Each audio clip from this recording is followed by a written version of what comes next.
క్రీస్తునందు ప్రియమైన సహోదరి సహోదరులకు యేసుక్రీస్తు నామములో శుభములు. దేవుని యొక్క నూతనమైన కృప మీకు కలుగునుగాక. ఈరోజు దేవుడు మనకిచ్చిన మాట ఎబ్రిల్కి రాసిన పత్రిక 2వ అధ్యాయం 12వ వచనం.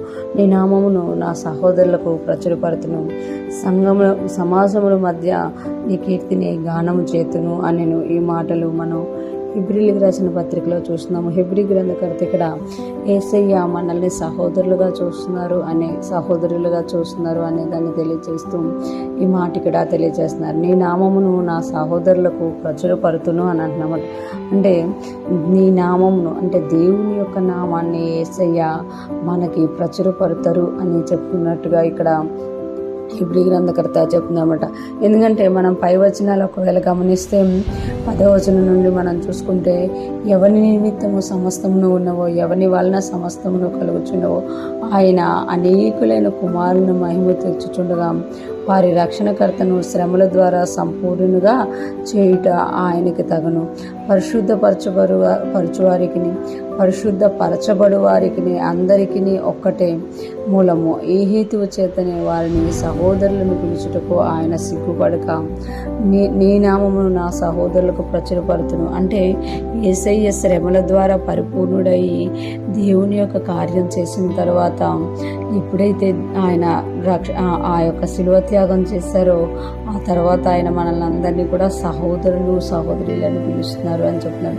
అంటే ఆయన అంత గొప్ప మహిమైశ్వర్యాన్ని వదిలి మన కొరకు తన ప్రాణాన్ని పెట్టి మనల్ని తన సహోదరులుగా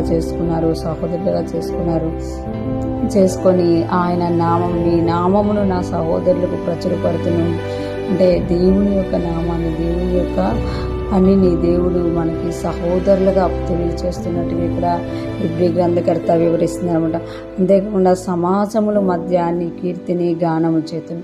సమాజముల మధ్య, సంఘాల మధ్య నీ కీర్తిని గానము చేతును. ఈ మాటలు దావీదు గారు కూడా పాత నిబంధనలో కీర్తనలో చెప్పినట్టుంటుంది. కానీ ఆ మాటలనే తీసుకొని హెబ్రీ గ్రంథకర్త అంటున్నారు కదా, యేసయ్యకు తెలియజేస్తున్నమాట. యేసయ్య విషయం ఇవి చెప్పబడ్డాయి అన్నట్టుగా తెలియజేస్తున్నారు. ఈరోజు ఫ్రెష్ మనం వింటున్న ప్రతి ఒక్కరూ జ్ఞాపకం చేసుకోవాలి.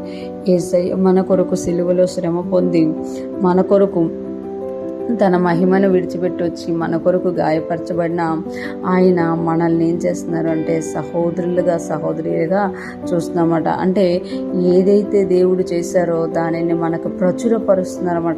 ఆయన కీర్తిని గానం చేస్తున్నారు. ఏదైతే మనకు ప్రచురపరచబడిందో అది మనం ఇతరులకు ప్రచురపరిచేవారిగా ఉండాలి అని కూడా దేవుడు తెలియజేస్తున్నారు. ఎప్పుడైతే యేసయ్య తాను చేసిన దాన్ని, తను పొందుకున్న దాన్ని, అనుభవించిన దాన్నే కాకుండా వాటన్నిటిని మించి మనల్ని సహోదరులుగా చూస్తున్నారు. మనము కూడా దేవుడు మనకి ఏదైతే ఆధిక్యత తెచ్చారో అది ఇతరులకు ప్రచురపరిచేవారంగా, ఆయన కీర్తిని సంఘాల మధ్య గానం చేసేవారుగా మనం ఉండాలి అని దేవుడు కోరుకుంటున్నామట. ఈరోజు ఫ్రెష్ మనం వింటున్న ప్రతి ఒక్కరం కూడా దేవుని యొక్క కీర్తిని గానం చేసేవారుగా, దేవుని నామాన్ని ప్రచురపరిచేవారుగా ఉందుముగాక. ఆయన కృపను ప్రకటిస్తూ ఆయనలో ముందుకు సాగిపోదుముగాక.